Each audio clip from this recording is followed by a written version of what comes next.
Martín Nates manda muchos saludos, quería saludar, quería estar acá, pero va camino al Chocó, a Quibdó, justamente a atender las situaciones que se están presentando allí, también en coordinación con Paz, el PDP allá en la región.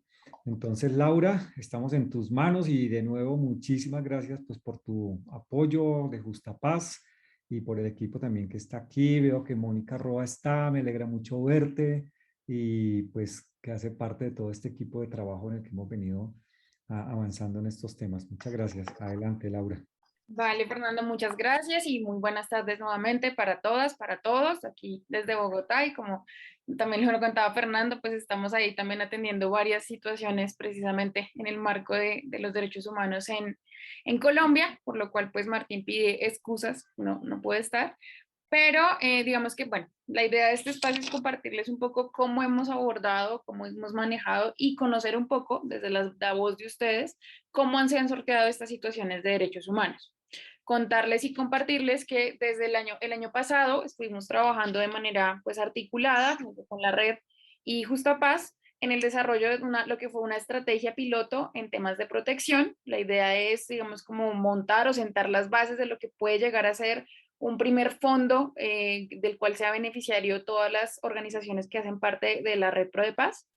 Y digamos que se hizo unos diagnósticos, se hicieron unos apoyos puntuales y se hizo como toda una visión de lo que fue el panorama de la situación de riesgo pues, en los espacios donde tenemos la cobertura de la red Pro de Paz. Entonces, inicialmente, la idea es compartirles un poco cómo nos fue en esta estrategia. Posterior, escucharlos un poco respecto a lo que escuchamos de Mónica, lo que nos va a compartir, y un poco también la visión que tienen ustedes desde los territorios. Y para finalizar, compartirles un poco como las herramientas que tenemos a la mano para la atención y mitigación de estas situaciones de riesgo. Entonces, le pediría por favor a Mónica si nos puede compartir su espacio. Gracias, Laura. Como anotó Laura, el año pasado con el apoyo de Diaconía realizamos una consultoría, conversamos con varias de las personas que están acá presentes, con otras adicionales. Yo voy a compartir pantalla y ustedes me dicen por favor si la estoy compartiendo. Sí, ahí se ve, Mónica. Ok. Bueno, esperen, organizo acá porque me está saliendo. Ok, ya los quité. Creo que voy a compartir, pero voy a compartir así porque no me deja ver bien. ¿Ustedes ven ahí bien? ¿Sí? Sí, Mónica. Si quieres, no poder leer. Si comparto pantalla, se me bloquea. Bueno. Mónica, perdóname, disculpa, puedes cerrar la ventana que tienes a la derecha y así se te amplía un poco más. El que dice formato del fondo. El que dice formato del fondo. El que dice formato del fondo a tu derecha arriba. Ah, ya. A tu derecha, le puedes dar clic en X. Arribita a la derecha. Sí. Ahí. Ah, ok. Ya, perfecto. Ya. Ahora sí, acá lo vamos a ampliar para yo no perderlos a ustedes. Sí, perfecto, ahí está perfecto. Perfecto. Ampliamos acá un poquitito. Entonces, bueno, para quienes no me conocen, mi nombre es Mónica Roa. Yo fui contratada por la Red Pro de Paz para realizar este trabajo de investigación y pilotaje hacia el diseño de un fondo de protección y acompañamiento psicosocial, sociojurídico y económico, y conté con una persona de apoyo para este trabajo que fue Ricardo Abril, que también habló con algunas de ustedes. El objetivo de este proceso fue construir una estrategia para la consolidación del Fondo de Protección y Seguridad en Derechos Humanos, de la red de pobladoras y pobladores y la red Pro de Paz, con el fin de crear una opción de atención integral de protección y acompañamiento psicosocial, sociojurídico y económico ante situaciones de riesgo. Decirles también que este trabajo recoge el acumulado que ya se había hecho en años anteriores con financiamiento de la GIZ, también con otros recursos y con otras iniciativas en las cuales se realizaron talleres en las regiones y se obtuvieron unos documentos base para este trabajo que da continuidad a esos esfuerzos. La idea es poder efectivamente consolidar un fondo que tenga una opción directa para el trabajo que ustedes realizan, pero sobre todo para la atención al riesgo. Los componentes de este pilotaje fueron 4. La observación de dinámicas que afectan el libre desarrollo del liderazgo social en los territorios, donde tiene presencia la red de pobladoras y pobladores y la red Pro de Paz. 2. La revisión de varias estrategias de protección y manuales para valorar metodologías de acción, en el entendido que precisamente ya hay muchos procesos en paralelo, unos bastante consolidados, que ya hay bastantes metodologías que se han puesto en prácticas y a recoger también las lecciones aprendidas de esos trabajos.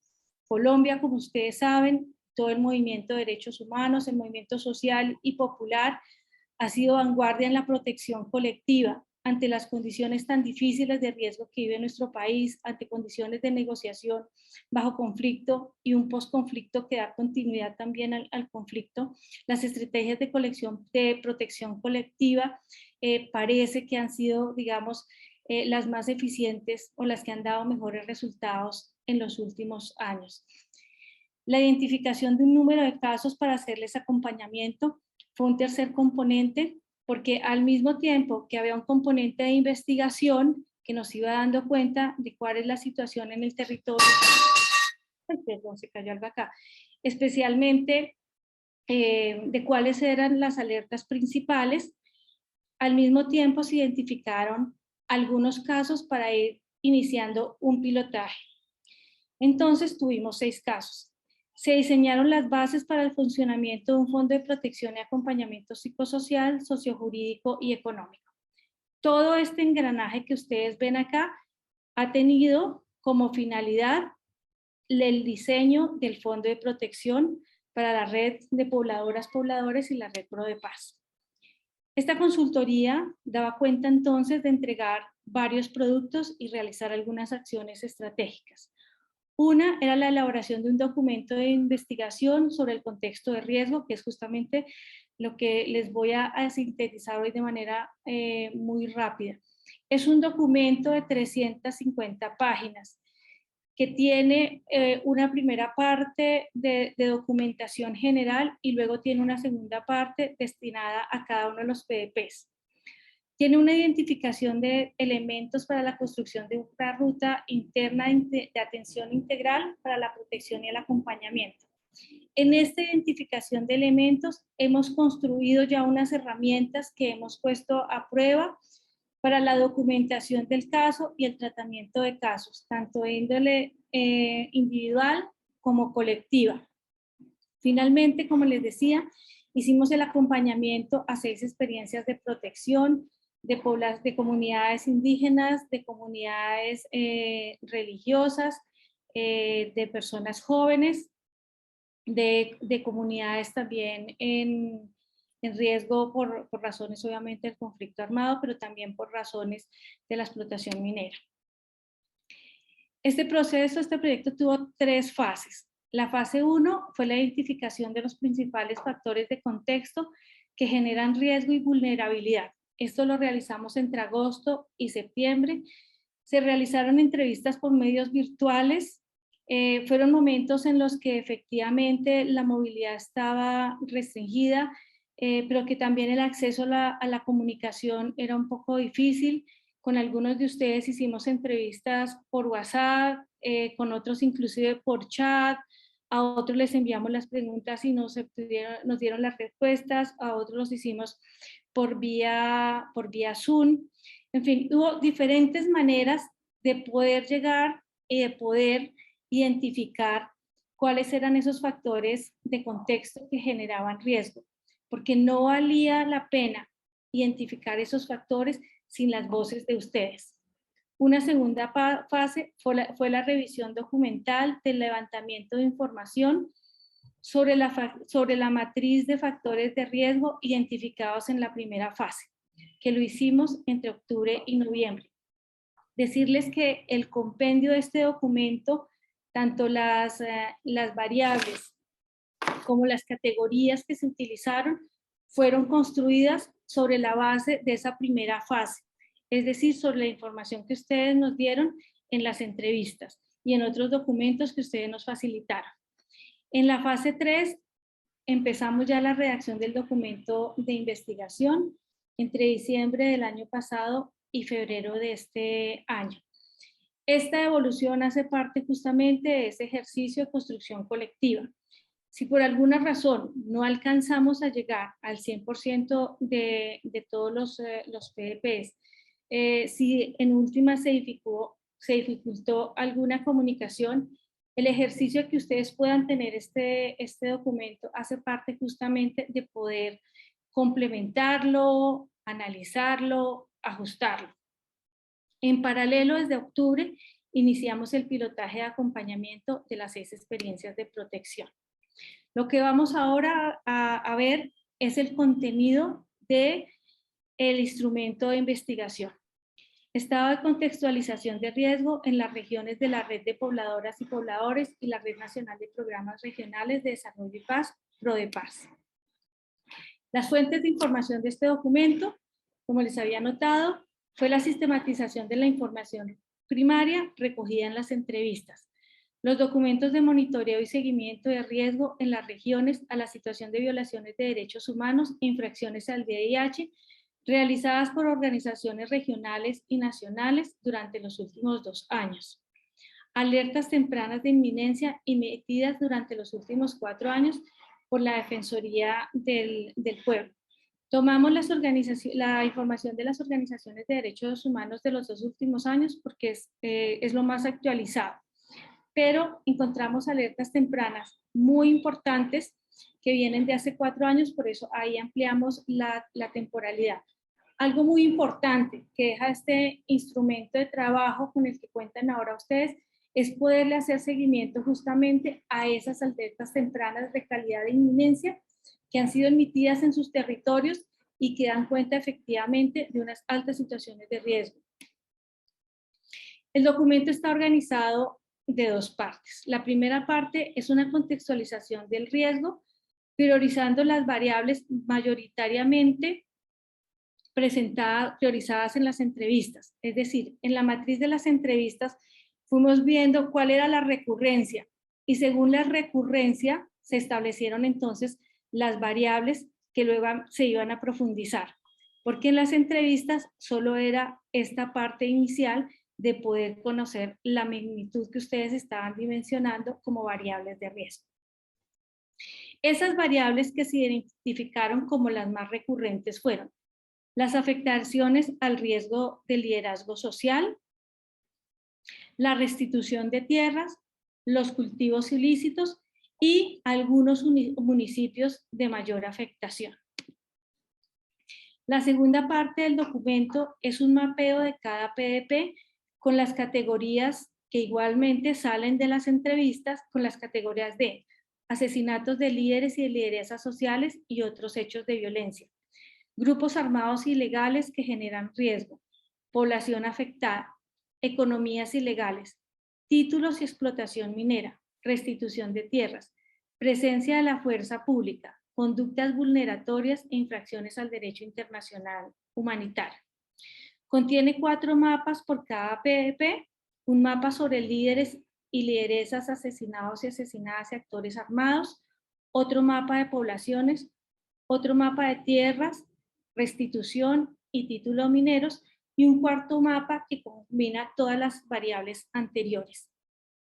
Voy a presentarles el mapa del PDP de Adel Nariño, que contiene los líderes asesinados, esto es desde la firma del acuerdo de paz hasta diciembre de 2021, que es la temporalidad que hicimos en la investigación. Está el mapeo de los factores de riesgo en las poblaciones, cuáles son las poblaciones ubicadas. Están los temas de restitución de tierras y todos, hasta ver si lo alcanzo a ver un poco mejor, ¿ya se ve? Y todos los títulos mineros o zonas mineras o áreas mineras protegidas en el territorio que corresponde a la ADEL de Nariño. Están también, y el último mapa, lo que nos combina son todas las anteriores variables que tenemos. Hemos hecho los mapas por capas para facilitar justamente el que ustedes los puedan trabajar. Porque la combinación de todas las variables, pues como ustedes lo ven en el cuarto mapa, pues ya es demasiada condensación de información. Recordar que estos instrumentos que se construyeron son justamente para que ustedes los puedan utilizar al interior de sus organizaciones.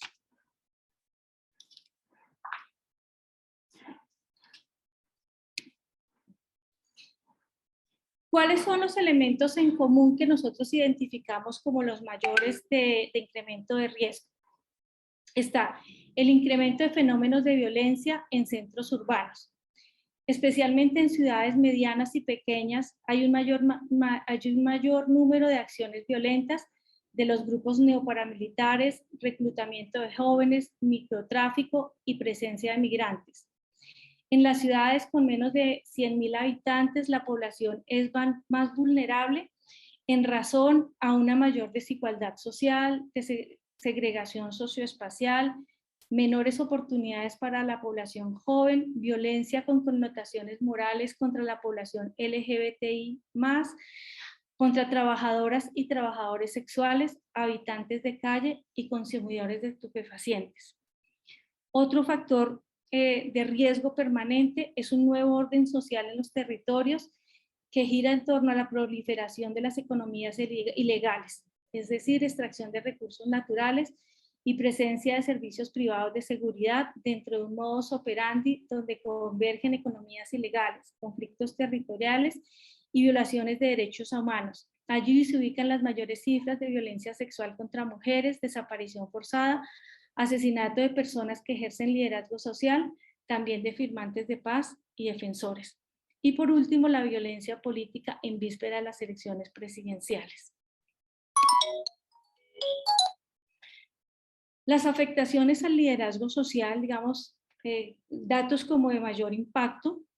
Los departamentos que más reportan cifras, recordemos que estas son cifras desde 2016 hasta diciembre de 2021. Los departamentos que más reportan cifras de asesinato de líderes sociales son Cauca, Antioquia, Nariño, Valle, Putumayo, Norte de Santander y Córdoba.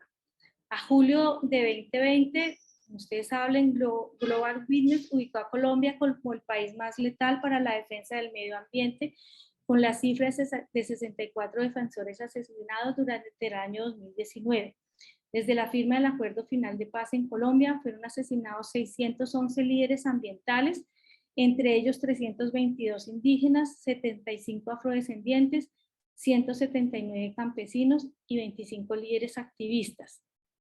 En América Latina, según Global, identificó dos aspectos clave. En primer lugar, la mayoría de defensores ambientales asesinados pertenecían a comunidades indígenas cuyas habilidades de gestión de la tierra y el agua son fundamentales para combatir el cambio climático. Un segundo es la minería, es el sector más relacionado con asesinato de líderes ambientales. El liderazgo de comunidades ancestrales ocupa el tercer lugar de los asesinatos en Colombia. Entre noviembre de 2016 y marzo de 2021 fueron asesinados 307 líderes y lideresas indígenas, principalmente en Cauca, Nariño, Valle y Chocó. Entre enero de 2020 y noviembre de 2021 se registraron más de 179 masacres, principalmente en Antioquia, Cauca, Nariño, Valle, Norte de Santander, Putumayo. 80 de las masacres registradas el año 2020 estuvieron relacionadas con el conflicto armado y las 11 restantes con delincuencia común. En 2021, las masacres relacionadas con el conflicto fueron 71, mientras que 17 con acciones de la delincuencia común.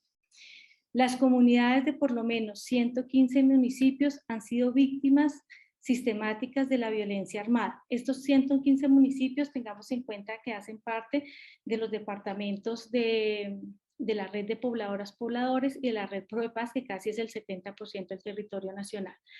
Más de 500 organizaciones sociales han sido víctimas de amenazas que causaron impacto en por lo menos 4.000 líderes y lideresas sociales y defensores de derechos humanos. Cerca de 250.000 personas han padecido consecuencias, no directamente, consecuencias de desplazamiento forzado, principalmente en 50 municipios del país. Desde el año 2017 se ha incrementado el número de asesinatos, masacres y desplazamientos, con el pico más alto en el año 2020 en medio de la pandemia del COVID. Sin embargo, en 2021 se registró una disminución importante comparado con las cifras del año anterior.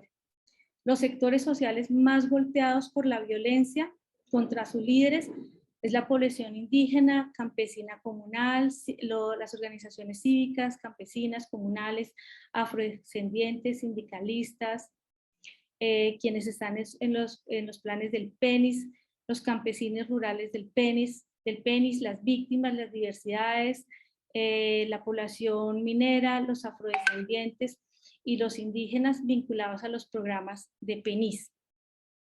En Cali, después del epicentro de las manifestaciones del paro nacional, iniciado el 28 de abril de 2021, se reportó un significativo incremento de asesinatos de líderes sociales, durante el mismo año pasando de 4 a 7 asesinatos en la tasa.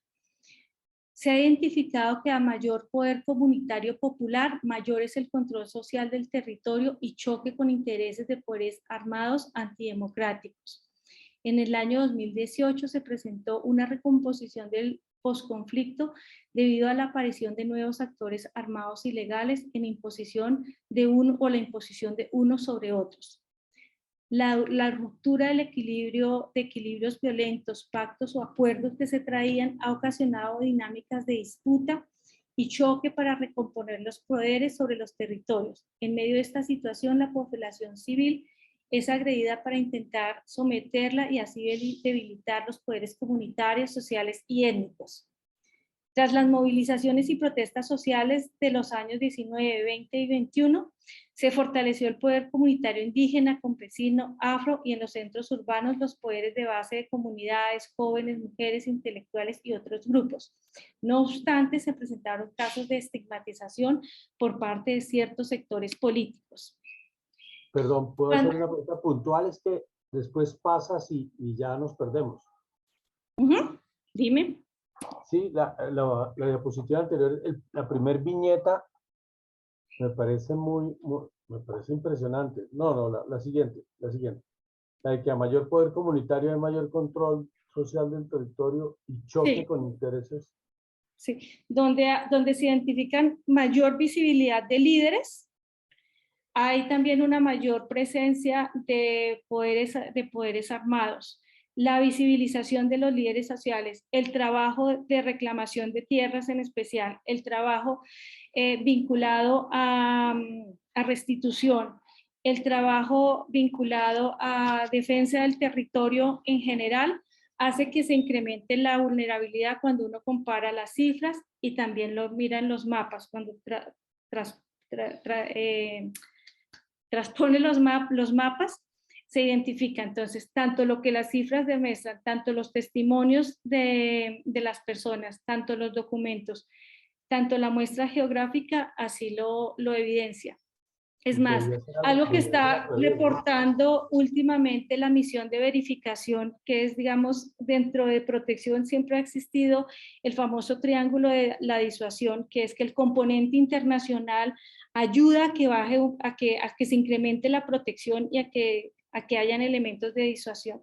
Lo que reporta, por ejemplo, últimamente la misión de verificación de la ONU es que la población en proceso de reincorporación que está en las cooperativas está solicitando que no se le acompañe, porque esa presencia, el actor internacional, les está generando una mayor vulnerabilidad. Esa visibilización que están ganando ahora como liderazgo en las cooperativas les está generando mayor vulnerabilidad. Las organizaciones sociales y populares que empiezan a articularse también a las cooperativas de la población reinsertada también se convierten en zonas de mayor vulnerabilidad. Entonces, la oferta de reincorporación social y económica sumada a los procesos sociales, populares, comunitarios, está generando condiciones de riesgo. ¿Ibas a Gracias. preguntar algo más? Ok. En cuanto a los temas de restitución de tierras, del total de las 88.041 decisiones de fondo proferidas por la Unidad Administrativa Especial de Gestión de Restitución de Tierras despojadas entre los años 2012 y las 8.852 del año 2020, tan solo corresponden a un 10% del total de solicitudes que hay en curso. Como ustedes saben, esto ha sido una constante, que efectivamente el proceso de restitución de tierras ha sido de muy bajo alcance y, por supuesto, de muy poco impacto. No es representado, se han restituido 654.000 hectáreas.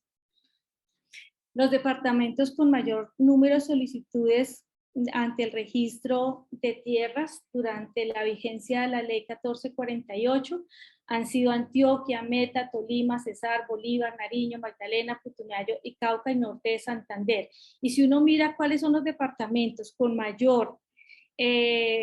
mayores tasas de índice de asesinato de líderes sociales, pues hay demasiadas coincidencias en los departamentos. En la vigencia del año 2020 se adoptaron 200 estudios preliminares, especialmente para comunidades indígenas, comunidades negras, que hacen parte de la ruta étnica, las cuales estarían cubriendo por lo menos una extensión territorial de 5 millones de hectáreas, pero que efectivamente están en proceso apenas de estudio. Y ya para cerrar, en cuanto a los temas de cultivos ilícitos, recordar que estas variables fueron las predominantes que salieron de la entrevista encuesta practicada a los PEP.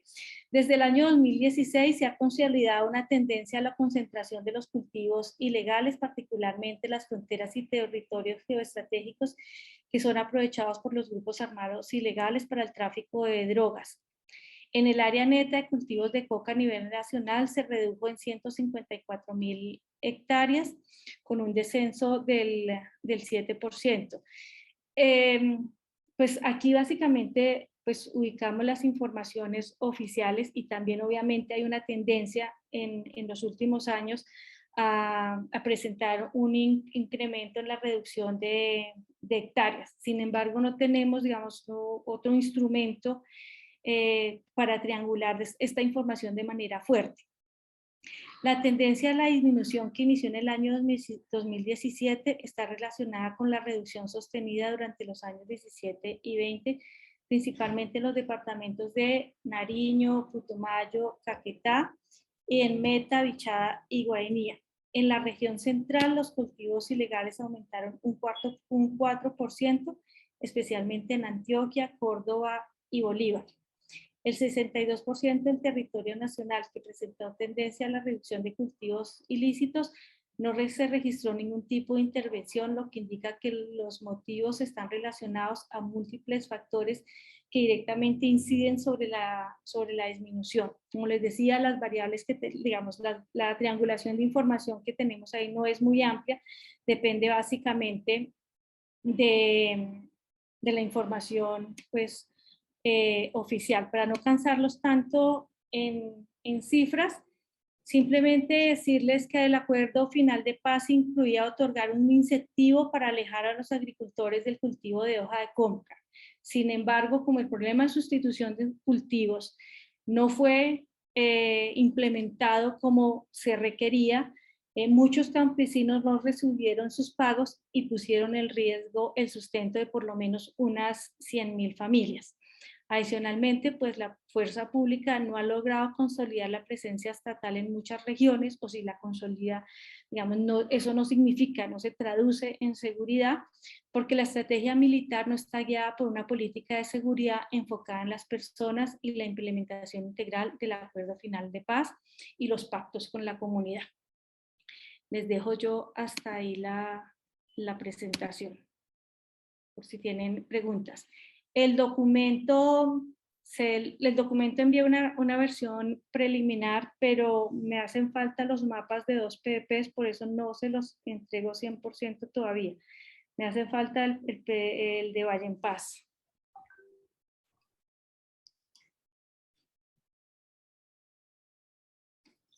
Listo, muchas gracias, Moni. Este trabajo fue, la verdad, fue un trabajo muy interesante, aprendimos mucho y nos conocimos bastante como en cuanto a estas situaciones que a veces se habla mucho del tema y creo que también ha sido un esfuerzo interesante de la red desde ya hace varios años, pero nos permitió como conocerlo un poco más a detalle, como lo compartía también Mónica. No sé si antes de continuar hay un espacio de preguntas, dudas que quisieran plantearle a Mónica. Tenemos una manito levantada. Listo, no, es que no, creo que no yo no puedo ver, pero si me ayudan. Emilio creo que fue el primero y después Rodrigo. Listo. Emilio, tienes apagado el audio. ¿Ahora sí me escuchan? Ahora Y sí. Gracias. estás sin micrófono y sin sombrero. Sí, perdón, discúlpame, Rodrigo. Acá estoy. Ok. Gracias. Entonces, lo primero era pedir, agradecer la presentación y el trabajo. Segundo era preguntar tanto el documento como si eventualmente nos puedes enviar la presentación, ¿qué tanto lo podemos compartir? Porque hay algunos ambientes en donde podríamos compartir las redes por fuera del país, etcétera, y quería preguntar si eso es posible. Gracias. Pues yo voy contestando. Emilio, el documento es un instrumento de ustedes, lo pueden compartir. Se ha hecho un gran esfuerzo en la construcción de los mapas para visibilizar y hacerlo de mayor impacto, justamente para que lo puedan difundir. Tiene, como les decía, una primera parte de variables generales, luego tiene una ficha por cada PDP para que justamente haya instrumentos de trabajo y los mapas. Entonces es absolutamente utilizable una vez, digamos, usted lo termine de validar.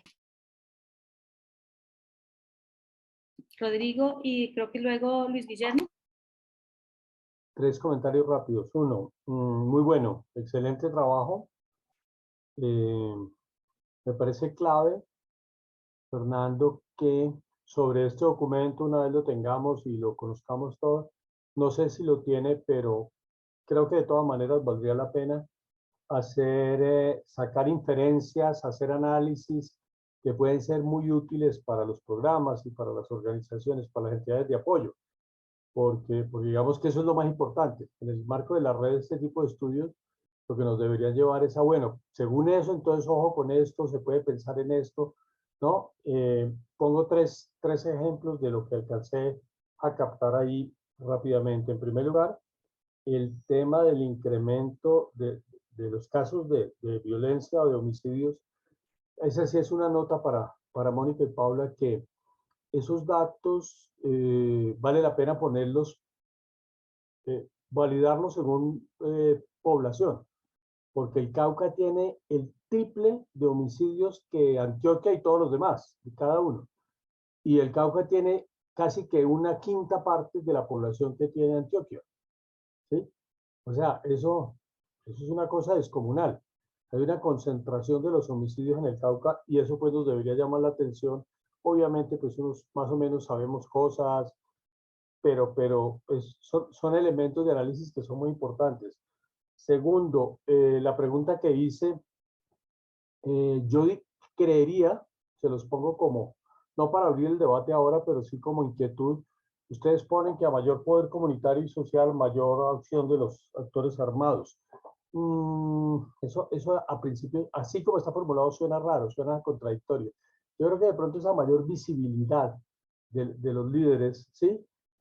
Porque lo lógico sería que un territorio con mayor poder comunitario, tiene mayor capacidad de control, tendría mayor capacidad de control, a no ser que pasen cosas que son motivo de otro análisis, como el tema de la Guardia Indígena. Pero bueno, ese es por otro tipo de discusión. Pero creo que el tema ahí fundamentalmente, más que el poder, es la visibilidad. Y fíjense que de ahí salen consecuencias para la práctica, para los lineamientos de protección, ¿verdad? No se trata de que no nos fortalezcamos, que las organizaciones no se fortalezcan en los territorios, que no se conecten, sino que tienen que tener cuidado con el tipo de visibilidad que tiene. Y un tercer comentario de otro tema de mucho más largo, es el tema de las 100.000 familias que quedaron colgadas de la brocha por la nueva aplicación de los programas del tenis, ¿verdad? Eso es una cifra espantosa, eso es una cifra espantosa. Y ahí hay un fenómeno que yo por lo menos no lo he visto analizado, no sé, Fer, Luis Guillermo, que tiene más acceso a esos análisis. Hay un periodo, ese periodo del final del gobierno de Santos y el comienzo de Duque, que fue ese periodo como de bloqueo, como de congelamiento, como de desconcierto, debido a los ataques y a, bueno, todo lo que hubo ahí, frenó esa aplicación y ese freno de esos 3 o 4 meses, no fue más los 2 o 3 de empezar, fue mortal. Entonces, ese para mí me parece que es una lección también, que este tipo de procesos, así lo pares una semana, tiene unos efectos tremendos en los procesos. Muchas gracias. Gracias, Rodrigo. Luis Guillermo. Muchas gracias. ¿Se me escuchan bien? ¿Se me escuchan bien? Perdón. Un poco lejos. Estás muy bajito. Un poquito bajito.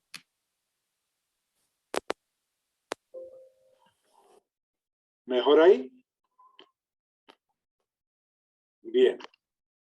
No, quería también unirme a pues digamos como al reconocimiento de este trabajo, Mónica, y todas y todos los que estuvieron allí haciendo este trabajo. Creo que en la red es como, no me acuerdo de otro trabajo similar. De pronto hemos hecho análisis y esto, pero este es como más sistemático, me da la impresión. Pues aplaudo este tipo de esfuerzos, especialmente porque creo que estar con los pobladores y pobladoras y escuchar esas entrevistas de información primaria, pues son sumamente importantes. Luego, un segundo punto, y ahí viene el tema también de pronto de Emilio. No sé si Emilio lo preguntaba, este tema de cuánto compartir estas cosas, porque en esto es mejor que no aparezcan nombres. Pues no, es un poco suena un poco temerario, pero es que la experiencia nuestra, por lo menos cuando hacemos informes desde el Banco de Datos de Derechos Humanos, es que abolimos las fuentes cuando son fuentes de personas. Luego, precisamente respecto a las fuentes, no me di cuenta, tal vez por la abundancia de información, cuáles fuentes secundarias utilizaron de pronto de otras entidades colegas, y esto, pues interesante verlas también, seguramente están en el texto, pero pues allí hay una riqueza enorme, y yo creo que esto agrega, precisamente por las fuentes primarias, puede agregar cosas para compartir con los colegas, ¿no? De Indepaz o de Pares o mismo CINEP, que nos gustaría también tener ese tipo de intercambio ya más particular en términos de construcción de fuentes y de construcción de casos.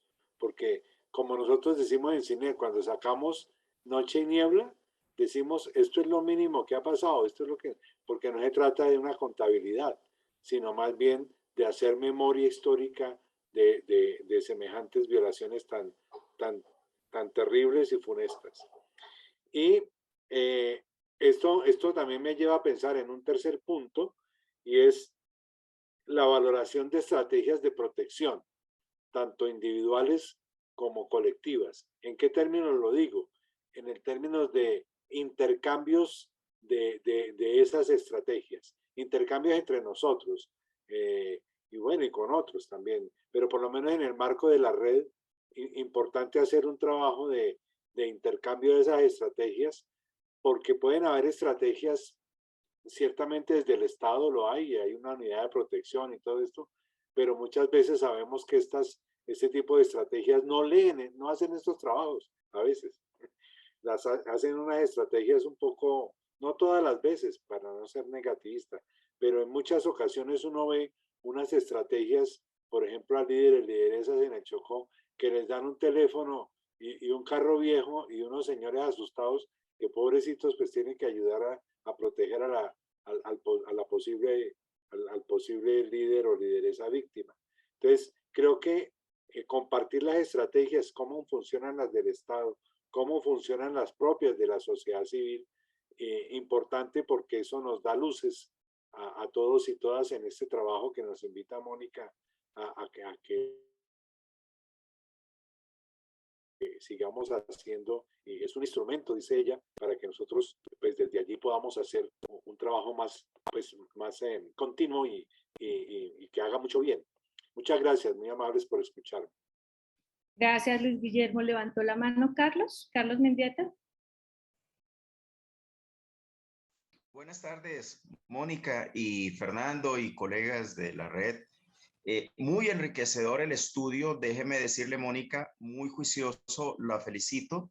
Creo, igual coincido con Luis Guillermo, que no teníamos un estudio tan bien detallado, tan sistemático en la red como este, que da muchísimas pistas y muchas luces precisamente para que desde todas las organizaciones, desde donde trabajamos y más allá desde los PDPs, que podamos diseñar, creería yo, con todos estos insumos y todos estos datos, que sin lugar a dudas son muy cruciales, podamos diseñar rutas de trabajo en temas de protección de poblaciones, de pobladores, de comunidades.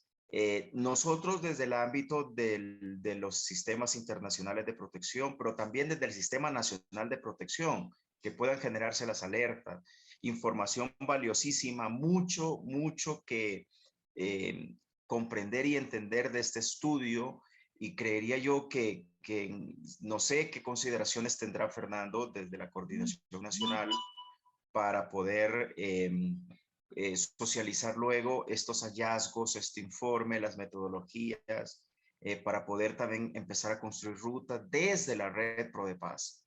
Creería yo que en ese sentido nos podemos sumar, si la misma red puede pensarse a futuro, el diseñar una ruta de protección desde la red que implique todos los niveles de protección, el internacional, el nacional y el local, pero también el nivel de protección que pueden generar las propias comunidades en sus territorios, sobre todo en comunidades indígenas y consejos comunitarios, ¿verdad?, de pueblos negros. Básicamente, mis felicitaciones de verdad a todo el equipo de trabajo de la red. Gracias, Carlos. Y creo que ya para cerrar y dando respuesta a Luis Guillermo y a Carlos, efectivamente hay varias fuentes de las organizaciones de derechos humanos, efectivamente, que hacen el monitoreo. Están los informes de la Defensoría del Pueblo y están los testimonios que recogimos. No citamos los testimonios, Luis Guillermo, efectivamente, por una lección aprendida del trabajo que muy juiciosamente justamente ha hecho el CINEP durante muchísimos años. Entonces no citamos a los testimoniantes y citamos sí todos los documentos que son públicos. Pero efectivamente la combinación de todas estas fuentes, de un 70% del territorio, cuando uno mira los mapas completos, ya no por departamentos, sino los mapas completos, de lo que combinan todas las redes pobladoras, pobladores y los PDP, pues estamos hablando del 70% del territorio nacional. Entonces es realmente una visión bastante amplia de lo que está pasando. Yo les agradezco muchísimo por el espacio, pendiente de las retroalimentaciones al documento, de enviar ya la versión definitiva vía Fernando y vía puede ser también Laura, pero haremos la entrega oficial de todo. No sé si Astur tiene algo en relación a esto o ya salgo yo. Sí, gracias. Desde acá, desde Azopatía, me parece supremamente importante la investigación con respecto a toda esta situación que se está viviendo en el país, y sobre todo pues en el sector rural y contra los líderes, los líderes sociales, que de una u otra manera pues son casi la representación que se da en los territorios de acá del sur de Colombia principalmente. Hay un aspecto ahí que pues no lo vi tan específico, pero no sé si dentro de la investigación una vez ya en profundidad se pueda resaltar. Es el tema pues de la del problema del resquebrajamiento del tema cultural, ¿no? Con todo el tema pues de la presencia de cultivos de uso ilícito, que hay acá unas comunidades que ya llevan una trayectoria de más de 40 años con cultivos de coca principalmente, y eso ha significado básicamente pues ya 2 o 3 generaciones que viven en función de eso. Entonces, el tema cultural está por debajo. Es decir, yo pienso pues que ese es un tema de violación de unos derechos fundamentales con las comunidades. Entonces, no sé si ese aspecto se planteó o se plantea dentro pues de la investigación. Lo otro es que frente pues, a las dificultades que se han presentado con la muerte de muchos líderes en el Cauca, en Nariño, y en los municipios que hace presencia Sopatía, igualmente las comunidades, y a partir pues, de esos liderazgos se vienen desarrollando unos procesos supremamente importantes en defensa pues, del territorio, de la vida, y principalmente los recursos naturales con el agua. Entonces, nomás en el mes de diciembre se realizaron 8 consultas populares legítimas, lideradas por las mismas comunidades para defender sus territorios en torno pues a la minería legal e ilegal.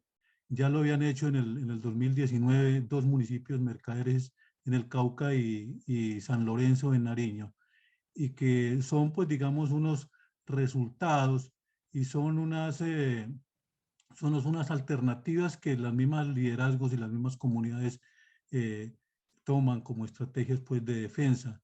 Y en esto pues también sería importante pues que el estudio también tomara en cuenta aquellas reacciones de las comunidades frente a esos problemas de violación de derechos humanos. Astur, muchas gracias por los 2 temas que colocas sobre el uso ancestral de la hoja de coca en comunidades indígenas y sobre los derechos de los territorios. Efectivamente no lo contemplamos, pero creo que es algo muy importante en cuanto a las estrategias de protección colectiva. Y bienvenida el planteamiento que han hecho del intercambio de estrategias de protección, especialmente las de carácter colectivo, que son las comunitarias y populares, porque sí hemos planteado poco en borrador, en diálogos con Diaconía, poder hacer un intercambio de esa naturaleza, de las metodologías y también de las estrategias que se vienen abordando. Yo cerraría hasta ahí, no sé si Laura quiere complementar algo antes de que yo me retire o me puedo retirar ya. Fernando, muchísimas gracias por la invitación. A todos, ante todo, muchas gracias por el tiempo que nos dedicaron, sobre todo por la paciencia que nos tuvieron en las entrevistas, en situaciones que a veces fueron muy, muy difíciles.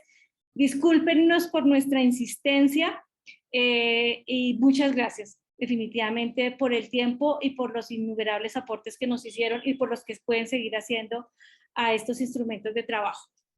Sí, Moni, muchas gracias. Y sí, antes de que te vayas, Mónica.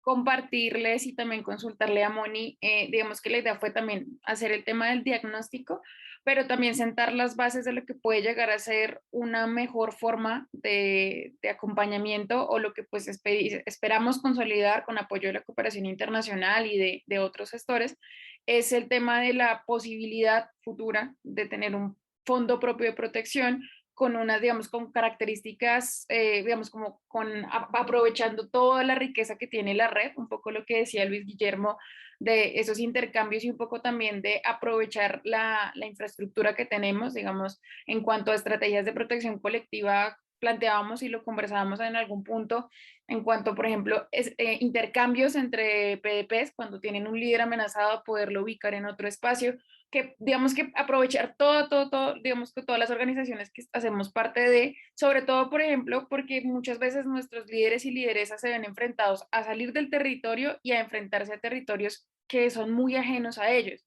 Entonces, digamos, un poco planteábamos y buscábamos que de estas nuevas o estas bases de lo que iba a ser el fondo de protección, lo que podría llegar a ser un fondo de protección de la Red Pro de Paz, estuviera vinculado a las organizaciones que hacen parte, a una visión integral, teniendo en cuenta los temas del acompañamiento psicosocial, sociojurídico, pues el aporte también económico para sostenimiento, pero también es estas estrategias de intercambio, de apoyo, de podernos, digamos que colaborar entre los diferentes territorios, un poco también consultarte eso, Moni, para también como compartirlo y ojalá pues empezar a buscar cómo lograr llegar a consolidarlo. Y otro componente que también veíamos, y que lo mencionaba también Luis Guillermo, es un poco también tener ese enfoque del análisis para también no solamente que el fondo o estas estrategias de protección sean a posterior a la situación de riesgo, sino también en estrategias de prevención y mitigación de las situaciones de riesgo, fortalecimiento de estrategias colectivas, más hacia la protección y prevención que no a posterior de las situaciones. Pues contamos con unos instrumentos producto de este trabajo, con una metodología también como ruta para que internamente la red de pobladoras y pobladores y la red Pro de Paz puedan dar respuesta. Creo que vale la pena continuar el esfuerzo de darle la viabilidad al fondo. Y nosotros tuvimos el pilotaje y del pilotaje, pues realmente lo que se evidencia es la necesidad. Pareciera que hay muchos fondos, pero efectivamente hay unas necesidades de acompañamiento, hay unas necesidades de protección y un fondo con acompañamiento psicosocial, con acompañamiento sociojurídico y con acompañamiento económico es una apuesta por la integralidad del ejercicio de protección, porque no es fácil combinar todas estas variables. Las personas no solo necesitan a veces ser trasladadas de su territorio, sino que necesitan que sus familias y ellas mismas sean acompañadas psicosocialmente. Se necesita a veces efectivamente un apoyo económico de urgencia, pero también se necesita un pequeño capital de arranque para construir un proyecto de vida en otro territorio que es completamente adverso al que se salió. Entonces creo que esta mirada integral que está dando esta incipiencia de fondo de protección, sí es un desafío para la propia manera como se está haciendo la protección, no siendo negacionistas de lo que hay, por supuesto, sino como un plus más a lo que puede ser la evolución de los sistemas de protección. Reitero lo que había dicho, realmente la protección colectiva en este país desde las comunidades es lo que ha sido más efectivista. Ustedes saben que el chaleco no sirve para nada, ni siquiera el carro ni nada de eso. Es la protección comunitaria lo que realmente sirve. La cultura de protección que se va generando en torno a las comunidades y a sus procesos. Entonces, pues bienvenido todo lo que salga. No sé, hay Carlos y Felipe volvieron a levantar la mano. Carlos la volvió a levantar y Felipe la levantó ahora.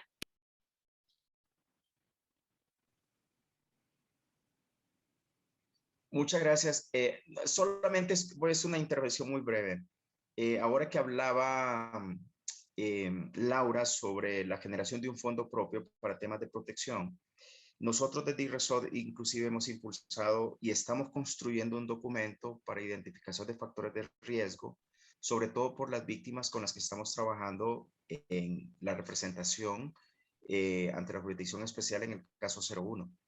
Y muchas de estas víctimas presentan sistemas de amenazas y desplazamientos. Entonces, hemos logrado ayudar a varias víctimas a través de un fondo que maneja una ONG internacional que se llama Frontline Defenders. Y ellos, digamos, que se enfocan muchísimo en apoyar a aquellos líderes y lideresas defensoras de derechos humanos, esa es su categoría, para auxiliarles en temas de movilidad cuando tienen que desplazarse fuera de sus territorios y tener un auxilio económico directo. Es un cuestionario y un formulario muy fácil de llenar y una experiencia en el trabajo comprobable, certificable, y eso para ellos es suficiente. Hacen el estudio y proceden al auxilio para que lo tengan en cuenta al momento también de si van a diseñar una estrategia para la construcción de un fondo con apoyo internacional. Nada más quería decirles eso. Carlos, gracias. Felipe, y creo que vamos cerrando entonces. Sí, muy corto, realmente, y saludos, Mónica, de verdad interesante la información compartida. Nosotros pues también hemos hecho revisión frente a toda esta situación al frente de los liderazgos y siempre hemos considerado oportuno, y ahí lo colocaba en el chat, oportuno que esos liderazgos también tienen que hacerse menos visibles desde el punto de vista individual y colectivizar la acción, hacer un blindaje de colectivizar la acción de tal manera que empecemos a minimizar esa posibilidad de que seamos objeto de señalamiento, seamos más visibles ante todos estos actores, ante quienes estamos cuestionando, porque es que así es más fácil. En estos ejercicios de liderazgo, cuando siempre es una sola persona, siempre es la que está al frente, siempre es la que mueve, siempre es la que hace la denuncia, siempre es la que echa los discursos, siempre se hace más posible que a esa persona se le llegue y se le asesine, se le estigmatice, porque está mostrándose de tal manera que se hace evidente. Entonces, ¿cómo lograr garantizar eso? Y por otro lado, ¿cómo disminuir también desde el mismo lenguaje? Esta mañana hablábamos de los todos, de las todas, de los todes, y cómo en este momento también empezar a hacer una minimización con el lenguaje y pasar de hablar de un ejercicio de liderazgo a unas gestiones sociales y comunitarias, a cambiar y a minimizar el impacto también que puede producir esa estigmatización que hay a través del concepto de líderes y de lideresas en un ejercicio de liderazgo, porque de alguna manera eso también asesina, eso también acaba, eso también logra hacer mucho más visible el trabajo que nosotros estamos haciendo. Por lo menos a mí en la región de Montes de María no me gusta que me llamen líder, ni yo tampoco me hago ni me autorreconozco como líder, casualmente para hacer esa disminución del impacto y de vulnerabilidad que puedo tener ante todas estas situaciones que hemos hecho denuncias a nivel de mi municipio, a nivel de la región, como es el caso el que estamos ahorita haciendo frente a los procesos electorales de la Curul de Paz. Entonces los estamos haciendo de manera conjunta, de diferentes sectores, de diferentes manifestaciones que permitan que no sea una sola persona la que abandere este proceso como lo hemos hecho en algunos momentos en otras situaciones. Entonces también es como pensarnos para que empecemos también desde nosotros, desde nuestros procesos, a lograr ser menos vulnerables ante todos estos hechos lamentables, como el sucedido también en el día de ayer con estos dos gestores sociales y comunitarios del país. Gracias. Muchas gracias, Felipe. No sé, Moni, si quiere, yo quisiera, digamos, la idea es compartirles. Primero, agradecerles por todas esas ideas. La idea, digamos, que es alimentar precisamente pues, esa posibilidad y esa construcción conjunta de un posible fondo. Y por ahora, digamos, desde Justapaz lo que compartimos un poco es lo que tenemos a disposición en este momento. Ya lo decía Carlos, en cuanto a, por ejemplo, Frontline Defenders. Desde Justapaz nosotros quisiéramos compartir y aprovechar que están varios y pues socializarles el fondo al cual pertenecemos desde Justapaz muy rápidamente, como reiterar esa posibilidad de apoyo y acompañamiento que se tiene desde Justapaz por medio del FFP o el Fondo de Fortalecimiento y Protección, que pues está integrado por 4 organizaciones, dentro de ellas Justapaz, Humanidad Vigente, ILSA y el Centro de Atención Psicosocial CAPS.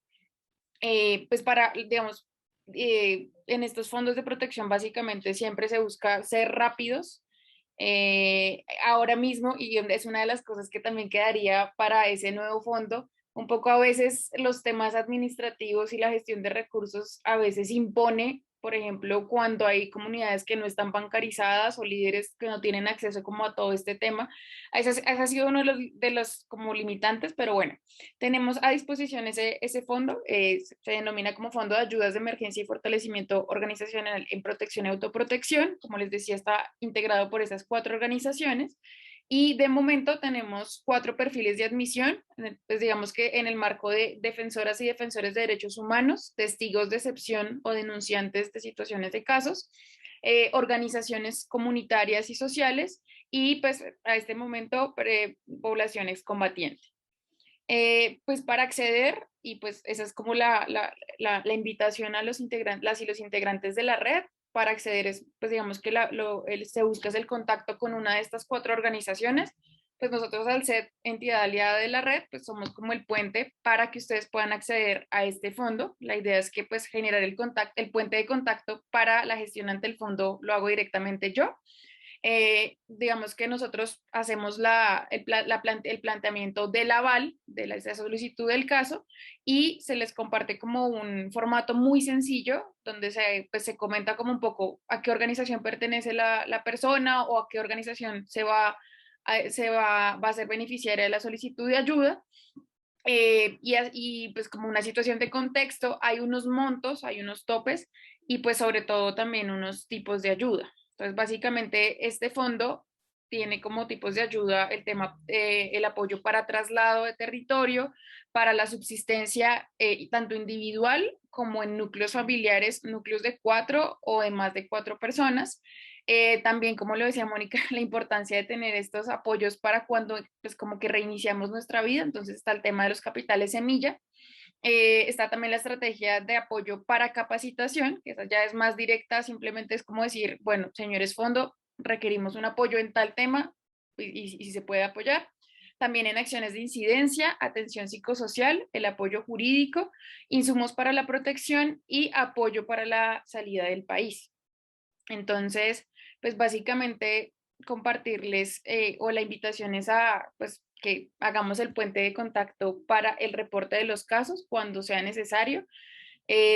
Digamos que siempre la invitación es esta, o sea, hacemos la invitación para que sepan que existe el fondo, pero esperamos no tener que recibir tantas solicitudes, pero un poco para pues como establecer el contacto, yo les iba a compartir un formulario para que porfa nos pasen como sus contactos, básicamente.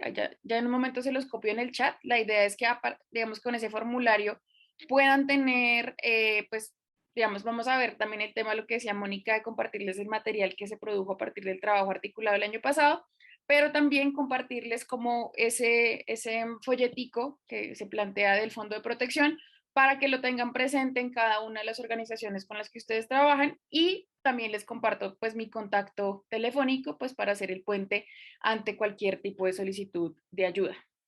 Entonces, sí, entonces ya les comparto. Laura, Sí. Tenemos una pregunta por el chat. Dice Rodri, pregunta, ¿ahora hay espacio para comentar?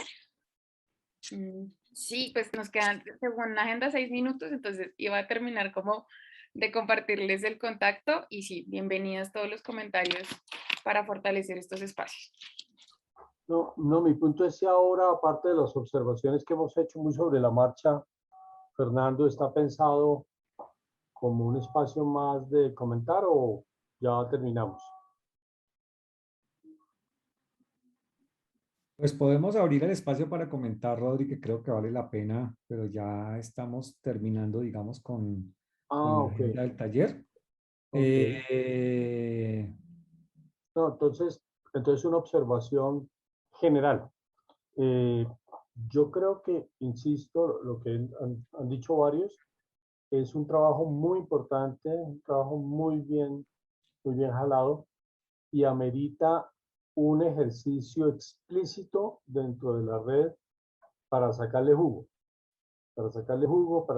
porque tiene muchas facetas supremamente interesantes. Por ejemplo, la intervención de Felipe ahora me encanta. Voy a soltar una frase dura. Toda la violencia siempre es humana. La violencia siempre es humana. ¿Qué quiere decir eso? Que la violencia que ejercemos los seres humanos siempre está sustentada en un argumento. Ese es un tal por cual, o ese es mi enemigo, o ese es un comunista, o ese es un LGBT, lo que sea. Entonces, lo que quiero decir es que detrás de la violencia, aún en la violencia, operamos como seres humanos que necesitamos una legitimación. Entonces, ahí viene el papel de la cultura, el papel de la comunicación que decía Felipe, el papel de los símbolos y los significados, ¿verdad? Entonces, de ahí surgen muchas sugerencias y muchas líneas muy concretas para los programas, para las organizaciones. Entonces, todo eso para decir que organicemos un ejercicio de mirar el documento y comentarlo.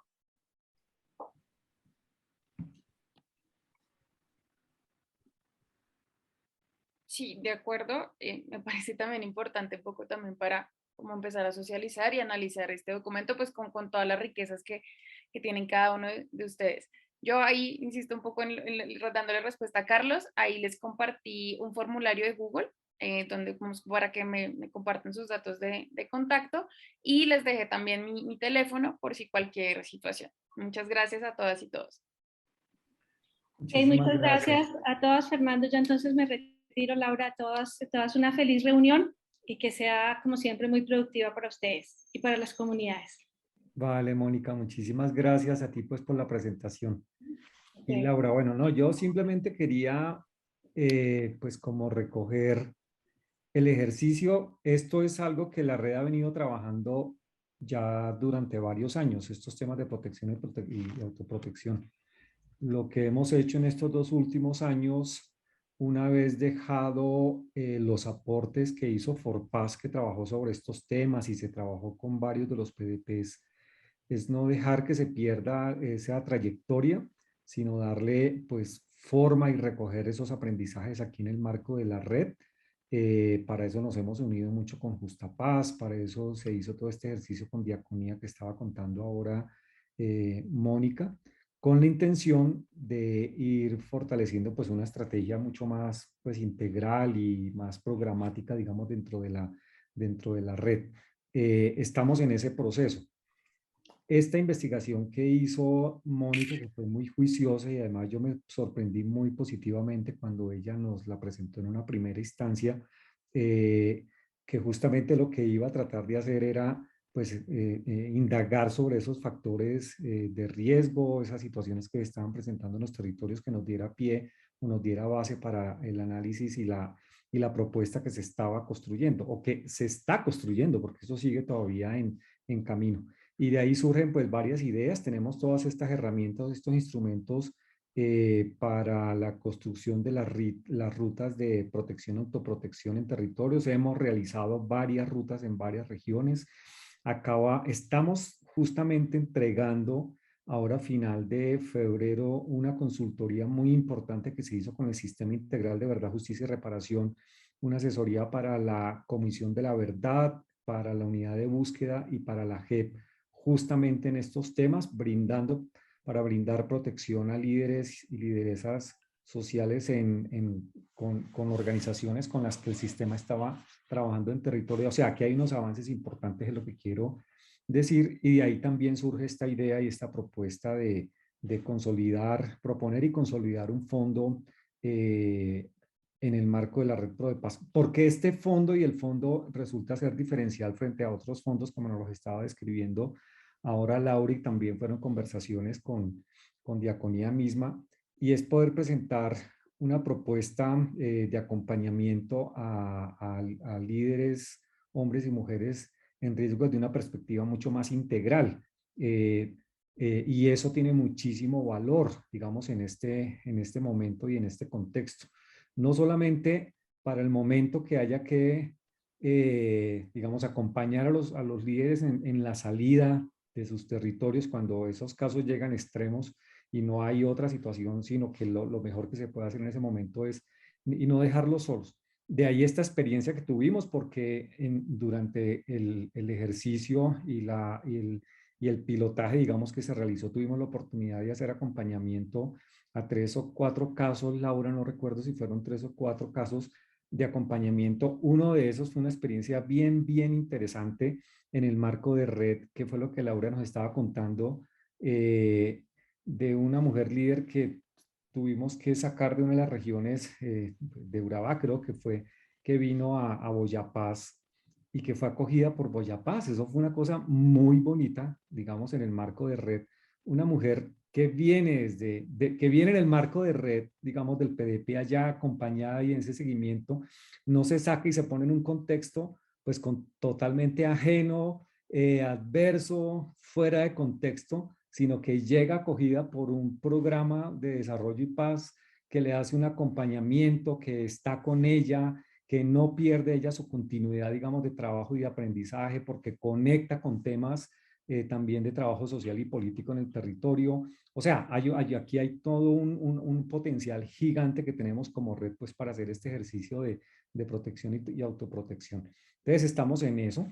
Aquí Justapaz, Laura, que ha estado allí, digamos, muy de la mano con el equipo de la red, con Valentina y con principalmente en la construcción de esta propuesta.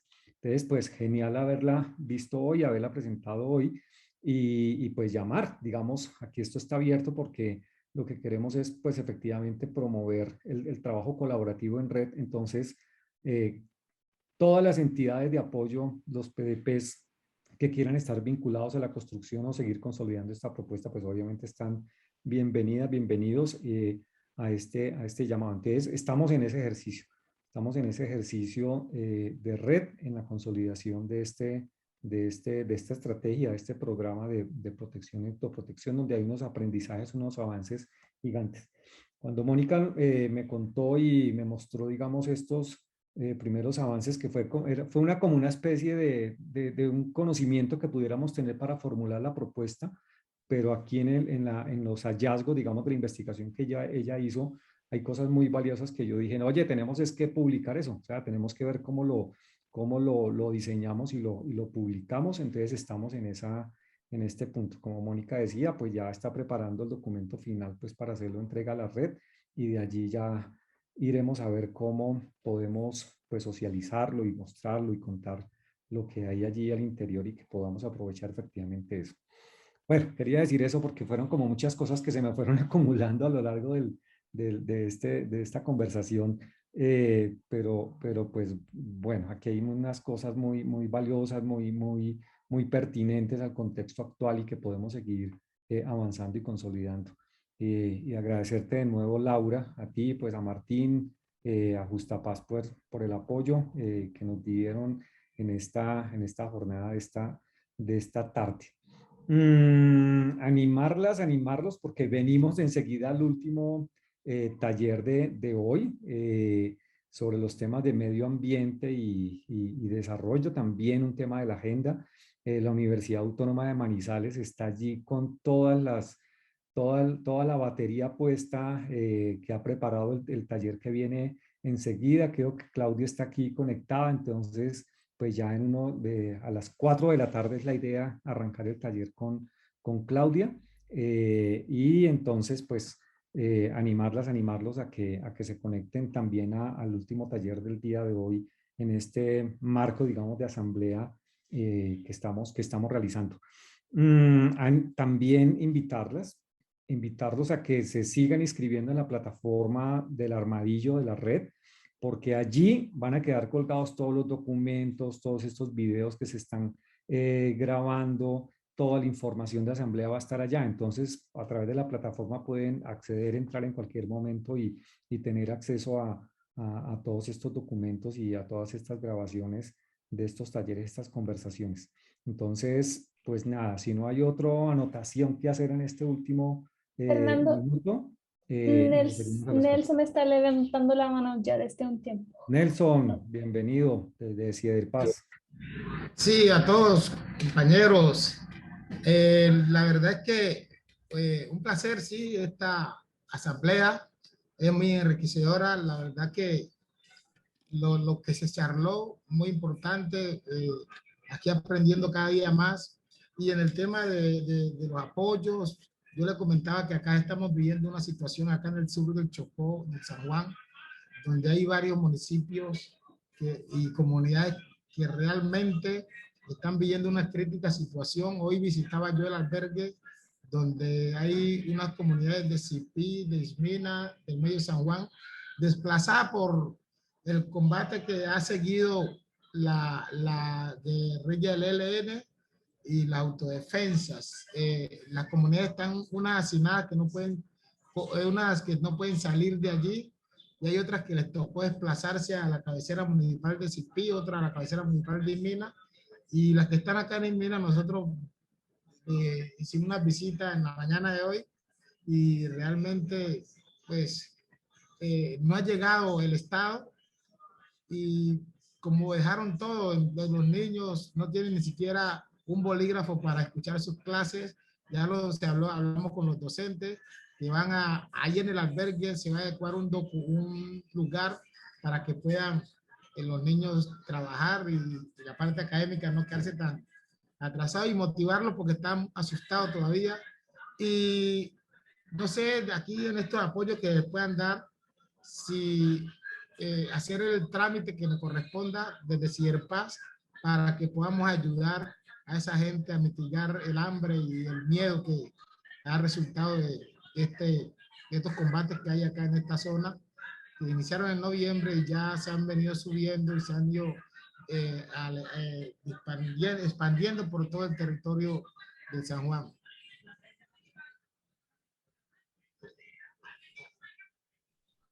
Vale, Nelson, sí, estamos atentos. Ahí justamente estábamos hablando con Nelson esta mañana y con Martín sobre la situación. Estaremos esperando noticias que nos traiga Martín y usted mismo, Nelson, que Martín ya va camino para que justamente a atender la situación. Entonces estamos pendientes de lo que está sucediendo. Bien. Sí, creo que no nos logramos ver con Martín de pronto vía telefónica porque estamos viviendo también un paro armado en el cual él llega aquí y no podrá desplazarse por carretera y tampoco yo puedo ir a su encuentro. Entonces acá trataré de comunicarme vía telefónica en la hora que termine este espacio. Vale, perfecto.